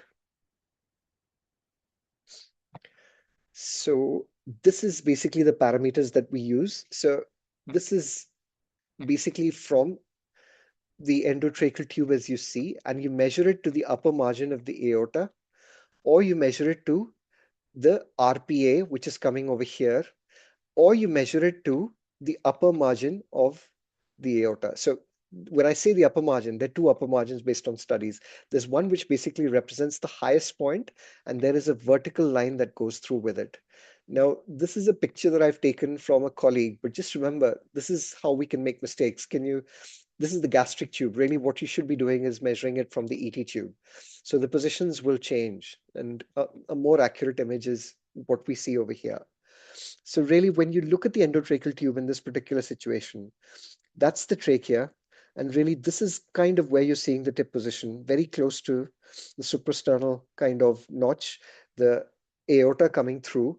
Now, just remember, by definition, through autopsies and through a lot of work that's been done in the 80s, the actual level of the carina correlates to just adjacent to the right pulmonary artery. So in essence, if we talk about the carina, what you'll find is that this is the RPA, and this is really where we expect the carina to be. And really what we want, if you look at radiology, is for our tube to be about a centimeter above the level of the carina. So if it's a centimeter above the level of the carina, it's not going to move into the right main bronchus, which is less oblique than the left main bronchus. So roughly, from our perspective, is if this is the ultrasound based landmark for the level of the carina, and you're about a centimeter above it, then theoretically you should be above the superior margin of the arch of the aorta. So if your tube lies above the margin, superior margin of the arch of the aorta, then theoretically it is not going to be in a low position. If it's higher than that, somewhere up here, then qualitatively your tube might be high. But for all practical purposes, I'm very, very nervous about a tube that's here near the RPA, because that is a tube that is at risk of going down the right main bronchus. So that is really how you do a qualitative analysis. The probe that you use in extremely small babies can be a linear probe. Now this is a normal term baby, and you can see how difficult it is. A linear probe gives you very beautiful images, as you can see over here. But an extremely preterm baby, good luck getting that into the neck and being able to see the aorta. My bigger worry is that if you try to push too hard, you might actually dislodge the endotracheal tube. You might create a lot of problems. So really, I tend to use the S12 in babies under a kilo to try and localize it. And for that, you really have to use a high frequency, and you have to reduce your gain settings. But I'll show you what it looks like. Any questions? So really simple. We're keeping it as simple as possible. For all practical purposes, the carina, as it is, divides, and it tends to correlate with the level of the right pulmonary artery. So on ultrasound, if you get the arch view and you're able to demonstrate the arch of the aorta, which you can by getting into the suprasternal notch, basically directing your echo probe towards the 1 o'clock position, the left shoulder, then really from our perspective, you would be able to get the arch. Now, if you're able to angulate it a little bit more, then you'll start seeing the trachea and the endotracheal tube in this region over here. And if you can see it, then you have to look at it in relation to the arch of the aorta and the RPA. And if it is well above the arch, the upper limit of the arch of the aorta, then really it is unlikely to be at the level of the carina. By definition, in an extremely preterm baby, data says that it should be half a centimeter above the superior margin of the arch to be absolutely safe, and in a term baby, about a centimeter above. There are indices for the RPA and the aorta that have been charted out in neonates, and I'm just going to talk a little bit about that literature now. So the first study, we've talked about it, is there actually work that actually demonstrates that ultrasound is feasible? Well, our gold standard is the chest X-ray, and the first piece of work that was done on it was by Slovis and his colleagues in 1986. And they basically took 16 preterm babies, gestations 28 weeks to kind of 33 weeks. There were 16 infants. They did 21 studies. And what they kind of worked out is that if the ED tube was about a centimeter above the arch of the aorta, it was half a centimeter above the carina. So very much correlating with what we've talked about over here. So very early study, very small numbers. And if you look at the ultrasound imaging that they had at that particular point, they're looking at the arch of the aorta, and it's very difficult for them to get views. But really, when they measure it out, they use this measurement that we're talking about over here. So again, just it's measurement from the ET tube to the superior margin of the aorta, not from the gastric tube. So just to draw it out for you, this study basically used this distance. And really what they said is that if you're about half to 1 centimeter above it, where you see the ET tube in this position, then actually you're going to be well above the carina. The problem is this study didn't look at whether the tube might be high. And that is why it's so important, because it may be well above the carina, but if it's very high, then it might not be good for ventilation either. So other colleagues, colleagues in India have actually developed normative references for it. So this is work that's been done in Gangaram Hospital by Anup Thakur and Neelam Clare. Neelam Clare is a very, very famous neonatologist who trained me when I was in my nappies. But really what they've been able to do is develop normograms for this distance that you see. And it's the distance from the endotracheal tube to the superior margin of the aorta. So these normograms, they've been able to develop by weight for babies less than 1,000 grams to babies more than 2.5 kilograms. And really what you'd see is they roughly correlate to that statistic that we spoke about. So they basically looked at babies, the majority of whom were over 26 weeks of gestation, very few babies, none below 700 grams in weight, and up to babies who are 3.5 kilograms. But if you look at that kind of group, again, a distance of 0.73 to a distance of about a centimeter above the level of the arch of the aorta correlates to your tube being at the level of the carina.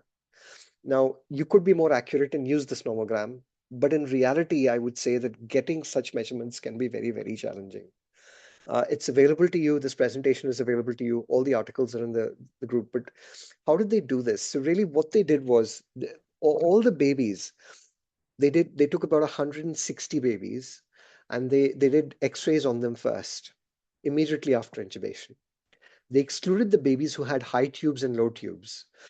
For some babies with low tubes, they pulled them back to normal position. And once they were happy that they were in normal position, they basically did their echocardiography, their ultrasound imaging, and they looked at the distances and measured them. And basically took 3 measurements, which were averaged out, and worked out what the mean measurements were from them. There were 2 skilled sonographers who actually did that. And that basically was able to give them kind of values for babies under 1,000 gram, values for babies between 1,000 and 1499. Naturally, because there are differences in dimensions and gestations, you've kind of got this range as opposed to being one absolute parameter. But one of the good things they were able to do was basically be able to work out a nomogram based on where the tube should be for the baby's weight plus 4.95 centimeters, so that if you actually placed it at that level, the tube would be visible within this nomogram range of about 0.5 to 1 centimeter above the superior margin of the arch of the aorta. So it's a large study. It's a large number of babies. My one comment is nothing under 700 grams and nothing under 26 weeks. So just be aware that this is not applicable to extremely small populations. Just again, just qualitative example of the high-low rule. So this is a baby where you can see the arch. This is the superior margin of the aorta as you can see it. And really what you're doing is you're measuring from this margin over here. Now, as I said, localization and saying this is the margin needs it to be moved a little bit during the actual process. So really, from your perspective, you need somebody to be moving it. Practically, I don't get anybody to move it. I make my best possible guess about where I think it is. If I'm really confused and I don't get a high quality image, then excuse my French, screw it, I'm going to get a chest X-ray. Now, clearly what you can see over here is a tube that is well below the margin, superior margin of the aorta. It's about a half a centimeter from the RPA at this particular point. So there's potential here that this tube might be just at or above the level of the carina. Now, to confirm, you would need a chest X-ray. So for all practical purposes, a high position, you might still be able to kind of delineate from this. For a low position, it's the relationship of the tube to the superior margin of the aorta and the RPA that tells you. Now, if my tube is kind of at the level of the RPA, that is almost certainly going to be at the level of the carina. If it's crossing the level of the RPA, then it's probably down the right main bronchus. So a lot of the analysis that you're doing then is qualitative. And I would say that the kind of situations in which you're going to use this is when you're waiting for the X-ray to be done to confirm tube position. But really, if your X-ray is going to take 40 minutes, as it does for us in Southampton, because our radiographer is off-site, at least I know my tube is down the right main bronchus. I will auscultate, I will listen, I will look at where the tube is at the lips. I will use the new NRP guidelines, which basically looks at the upper margin of the upper lip to kind of decide that my tube is not far in. I know that the 789 rule is valid for babies 1.25 to 4 kilos in weight. It's got very good correlation on kappa values for being about a centimeter above the carina. So actually, I could still do an ultrasound and I can go and look at where my tube is at the lips. I can auscultate. So I can clinically correlate while I'm waiting for the X-ray. So doing an ultrasound may help. But what I would say is that the gold standard, in my opinion, still remains the chest X-ray. Any questions? This is just what... Sir, I have a question. Yeah, please.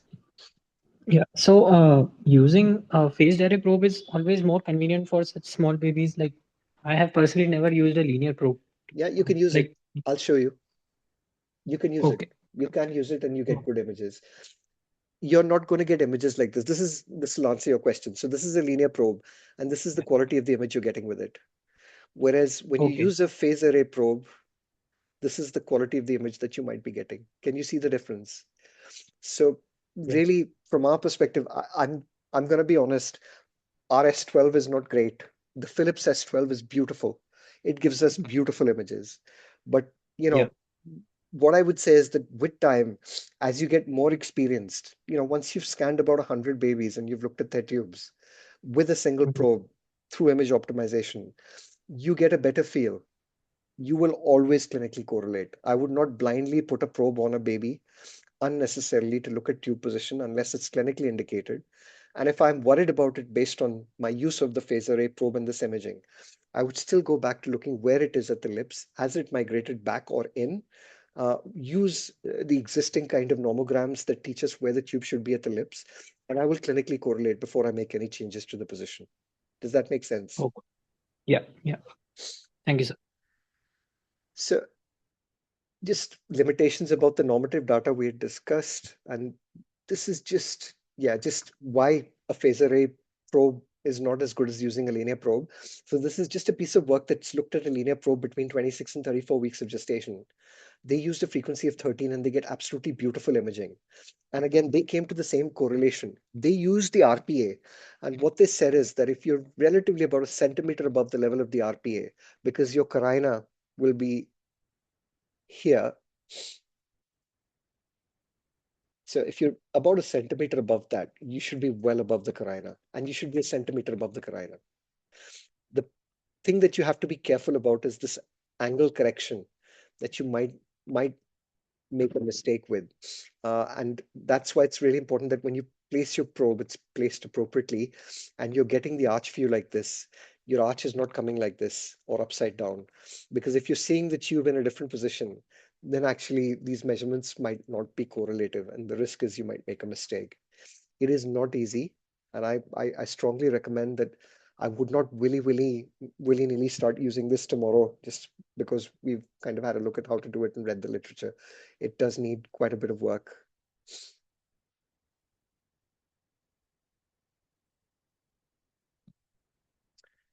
Just another example. So this is basically using a phase array. So you can see the aorta, you can see the upper margin, you can see the lower margin. You can see, and this is why it's so important. Can you see how do you tell where the tip of the trachea, the endotracheal tube is in the trachea? It slides off somewhere.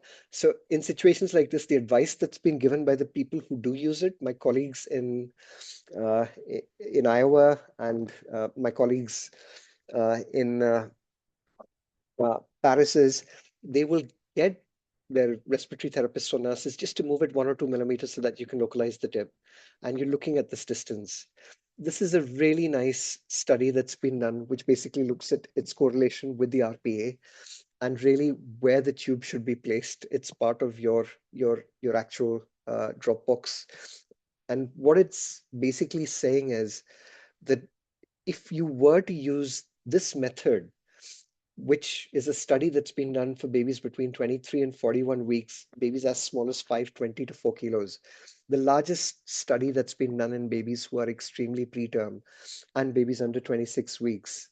Uh, then this formula and this kind of approach is more valid. And what they do is they use the suprasternal approach to visualize the ET tube, the aortic arch, and the RPA. The measured landmark is the distance from the ET tip to the superior aspect of the RPA. So really, rather than using the aortic arch, and the reason I'm presenting this study to you is to say that the aortic arch has been validated for babies above 26 weeks. But this is the only study that I've been able to get that actually validates measurement of the endotracheal tip position from the RPA for babies between 23 and 26 weeks and babies as small as 500 grams. And it comes to very much the same conclusion, roughly a centimeter of gap, the tip being a centimeter above the level of the RPA, would place this at the level of 1 centimeter above the level of the carina, which is where you want it to be. In the majority of cases, if you were to do that, you would be able to get the endotracheal tube well above the level of the carina, but not in a high position. They've worked out certain formulas for it and certain kind of tracheal lengths as well for individual babies. We're never going to be able to measure these. So my advice is at this particular point, stick to, if you're looking at it, whether you're a centimeter away from the RPA. If I give you a rough kind of an AI overview of all the studies that we've analyzed so far, I've done a critical appraisal today of 14 studies using ChatGPT. And what it basically says is that if you look at all these studies, we have about 600 endotracheal tube evaluations. You could visualize the endotracheal tube in about 97% of these babies. So actually visualizing these tubes is not the problem. The problem really from our perspective is the fact that we have a very large number of studies with a very small, only one study that looks at babies who are extremely preterm, where you have the majority of your problems with tube position. It is also really important that it doesn't give you a lot of information about malposition ET tubes. So you may have a tube that's low, but it's not really going to tell you on this one scan that you do that you're down the right main bronchus. So that needs a little bit more clinical correlation, and I'll show you how to do that. I think my take-home message at this particular stage is to say that this is still work in progress, and that if you're using it, you're using it in the context of clinical correlation, checking where your ET is anatomically with the upper lip, auscultating, and making sure that you're absolutely certain that when you do your dope, if you have reduced right-sided air entry because your tube is down the right main bronchus, that's one aspect. But if you pull your tube back and you still have reduced right-sided air entry and the baby's desaturating and you haven't translaminated, you might miss a pneumothorax. So I cannot emphasize enough how when you're looking at airway breathing, you're using either airway or lung ultrasound, you have to clinically correlate.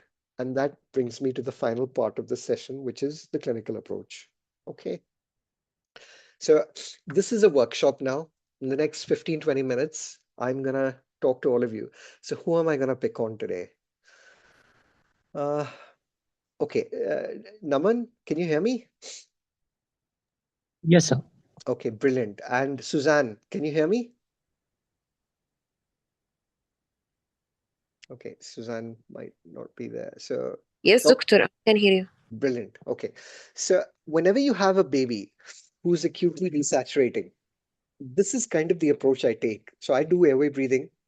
I mean, even circulation, if you have PPHN, can cause kind of desaturation. Sepsis with PPHN can cause desaturation. But these are roughly kind of the differentials that are going through my mind.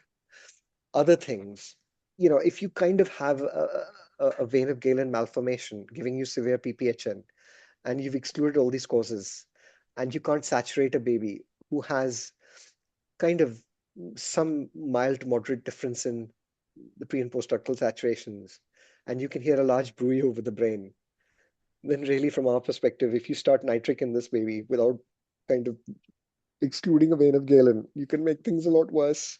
So I'm just saying that if you have a desaturating baby, the usual go-to is you have a mental model in your mind about what's happening. You've got background history, clinical assessment. You might be looking at a histogram or doing trend analysis, doing a gas.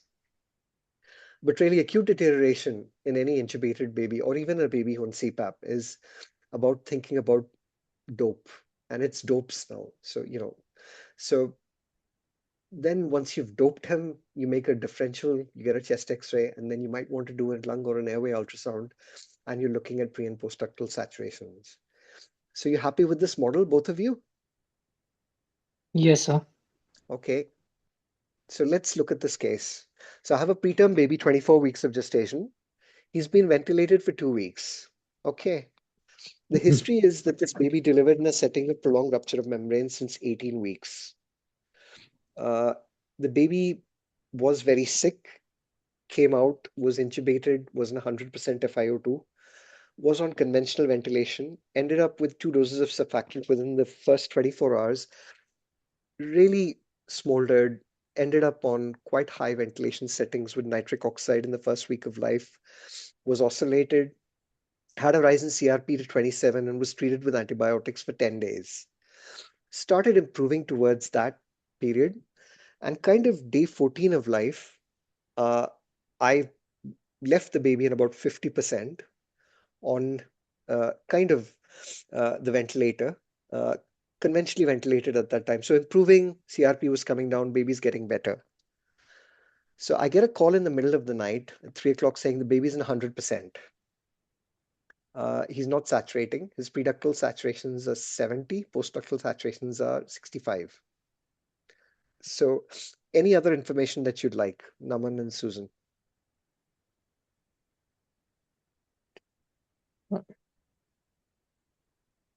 So these were the settings that we were on.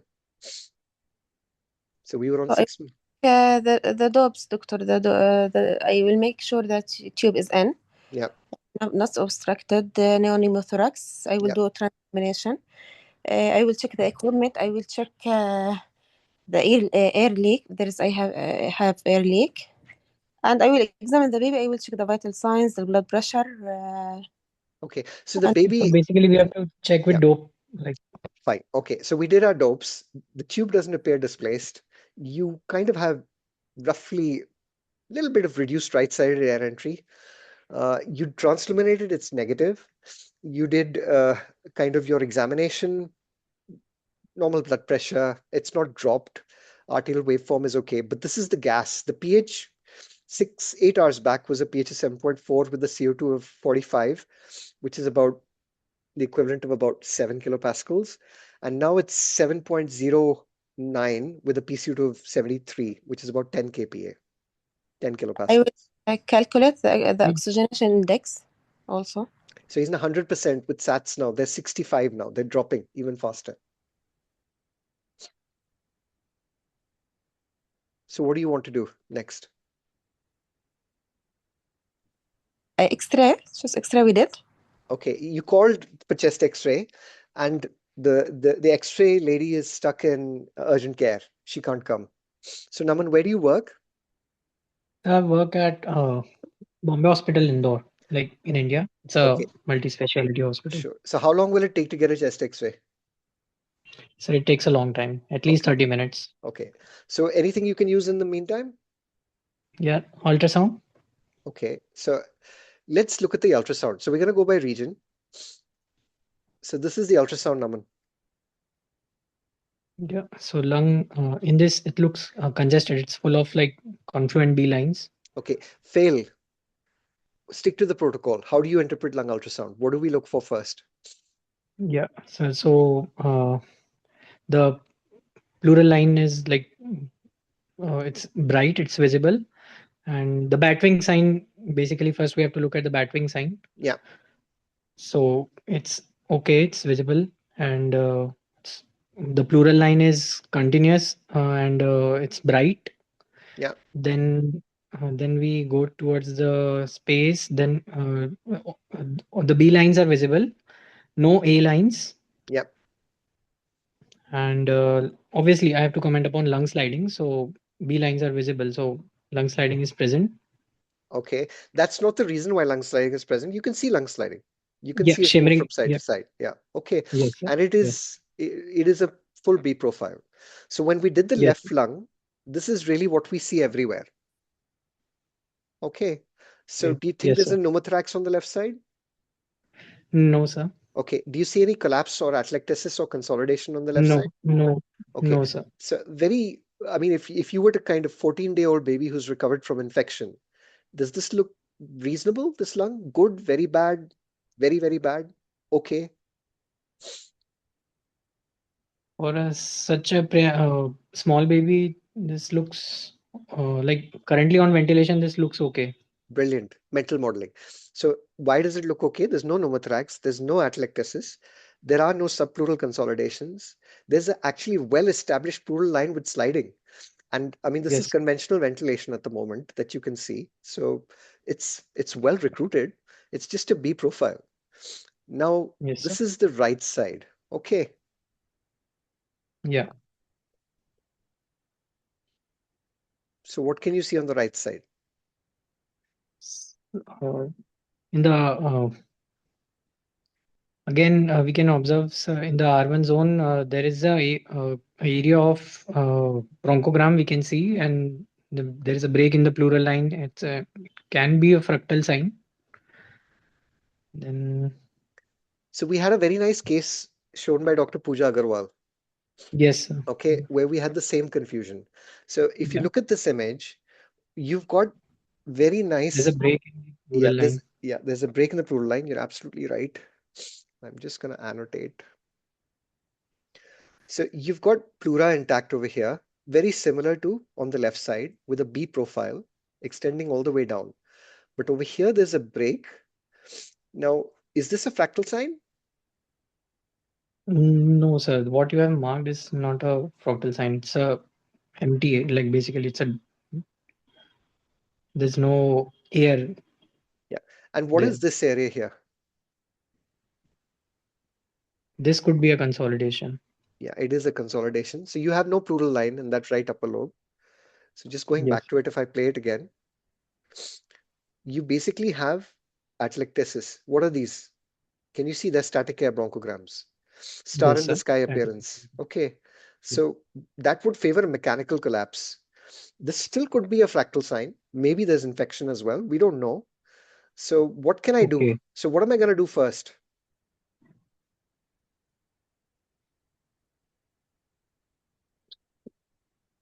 What am I going to do first? Uh, we have to change the position of the baby. Like if it's a collapse, so we have to make that side up. Okay, so there's just a, a kind of a desaturating algorithm. What about the ET Yeah. position? Okay, so we have to So verify with the yeah, ET yeah. position So for if it's a displaced tube.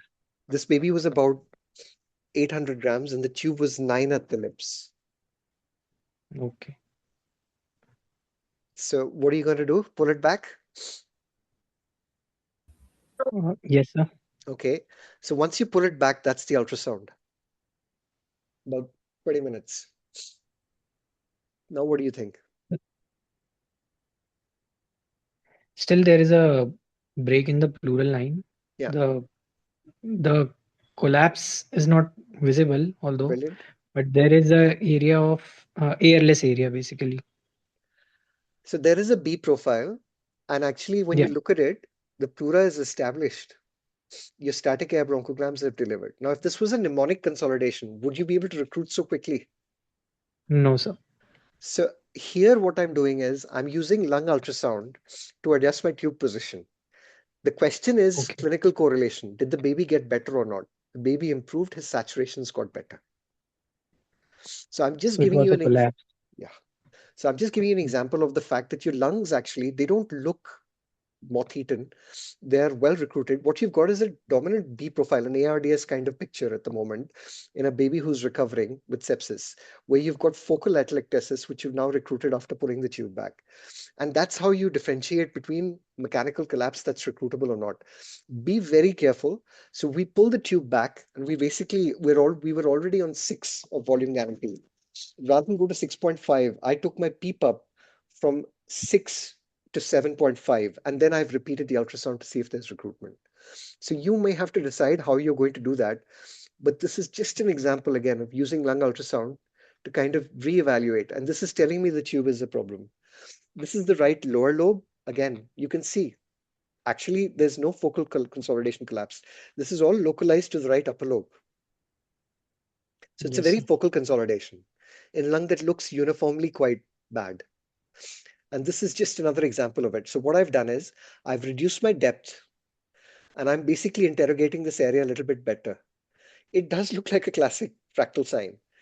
There is an Yes, sir. element of static, but if it was a classical fractal sign, then I would not have been able to recruit it so quickly. Yeah. Pneumonia is not going to be so easily recruitable. Now, I'm just giving you an example of what that looks like. So this is what we did. So we basically looked at the position of the ET tube. Can you see where it is?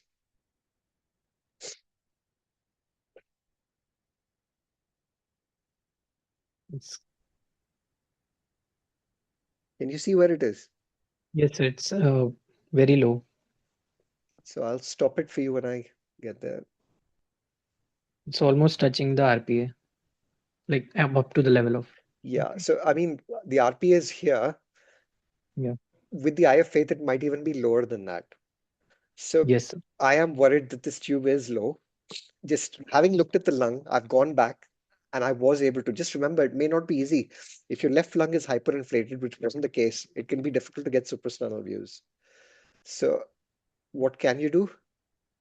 You can pull it back slowly, keeping the probe there very slowly. Can you see that? Yes, sir. So we adjusted it. And really, from our perspective, repeating the scan again,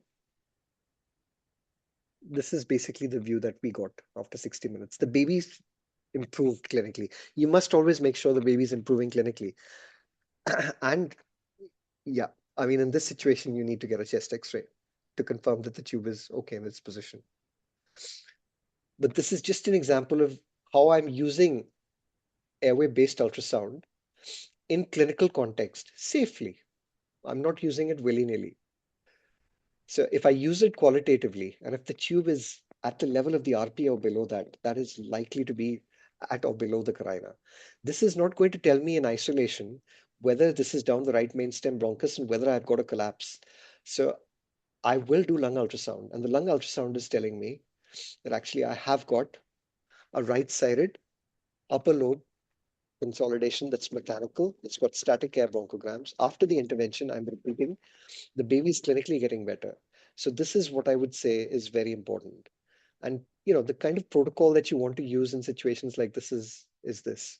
So the acute approach to the desaturating baby on the ventilator, you're going to take background history, you're going to do your dope, you're going to stabilize. So we call it the pit stop approach. So if I've got a baby who's acutely desaturating very suddenly, you have only one transluminator in a unit that has 50 intensive care beds. You need somebody getting the transluminator first to get there. You need to be able to manage the airway. Small things. Go back to evaluating where your tube position is. Auscultate the baby. Clinically examine. Do you have reduced right or left-sided air entry? Examine. Make sure your equipment is working. Is there a disconnection in any of the tubes connected? Once you've highlighted that you're moving the chest and the tube is there, you look at its position, it's okay. Then you have to auscultate. You're looking for these kind of differentials. But if time permits and you're waiting for that chest X-ray, you can do a lung ultrasound, and a lung ultrasound will help. So small things. Be very interesting for you to share your cases. A lot of our cases will be sharing. I have a whole library of them from Southampton. And what we'll be doing is we'll be taking you through as a group, a workshop where you look at the clinical history, you look at the cases, and you're able to interpret them. Hello? Yeah, Can I ask you something? Sorry, Maria. please. So my question is, in this particular case, wouldn't be the D as the dope the first assessment, like not even needing the lung ultrasound if you have an 800 grams baby? Completely. So Okay. it's clinical assessment. That's what the algorithm says. So you're going to take your background history, examine and do your dope. So here it's not really that the dope is fun, because it's actually the tube is sort of displaced because it was too low in the end, right? It was absolutely, you're absolutely right. But my question is, you may end up pulling the tube back and the baby may not improve. Yeah. And then you may diagnose an pneumothorax. So what the protocol should always be the same. What is your background? An S-bar handover. You're looking for dopes to basically establish that you haven't got a displaced tube, you haven't got an obstructed tube, a pneumothorax. The real question is, you pull the tube back and he's still desaturating. Then you've got all these differentials to go through. Lung ultrasound might help you. You may have already pulled the tube back, but for extremely small babies, it could be a difference between 5.5 and 6. And really, that's where I would say that if your lung ultrasound kind of shows that after pulling the tube back, you still have this kind of an appearance, I'm going to need some pressure to recruit this. So I might increase my PEEP or my PIP depending on what the clinical background is, and I would reevaluate with lung ultrasound again. This can be done very quickly. Now, I'm just thinking about the situation where you get a chest X-ray, you have it. You then want to re-X-ray this baby who is sick, sedated, paralyzed, and small, expose him to more radiation. So not only can lung ultrasound help, here I could not get the chest X-ray done immediately. So I put my probe up rapidly, just doing and looking at where the tube is. And I've seen that it's well at the level of the RPA. And we've pulled it back under guidance. So actually, from my perspective, even without an X-ray to tell me how low the tube is, I've used an ultrasound to be able to place the tube in a position that I think is safe. And I've gone back and evaluated. Clinical evaluation itself might tell me that the tube is 9. I might pull it back to maybe 6, for a baby, but I might still be low for a baby who's extremely small.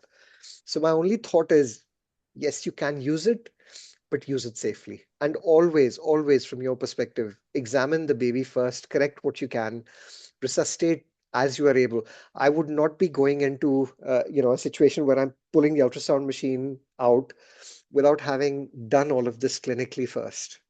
And I certainly would caution you, if you're in a phase where you're starting to resuscitate a baby, you can move the chest clinically, you have a pneumothorax. Again, if you've got an ultrasound machine and it's available and you can do it within seconds, that's great. But yeah, transillumination may give you the same information. So look at your setup. It's very important. Look at your staffing. Look at the number of people you have to help you, and use ultrasound judiciously. My clinical bottom line for the airway is, I don't think at the moment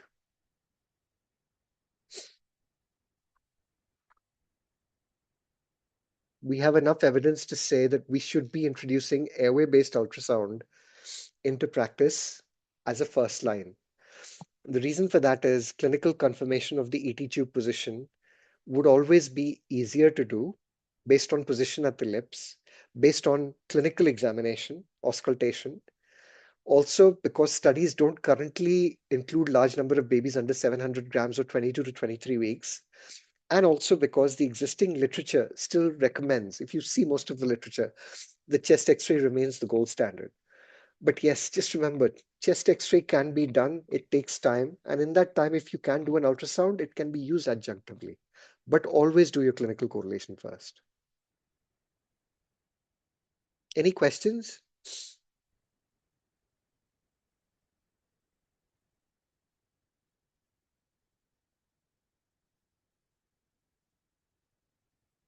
Any questions, anybody?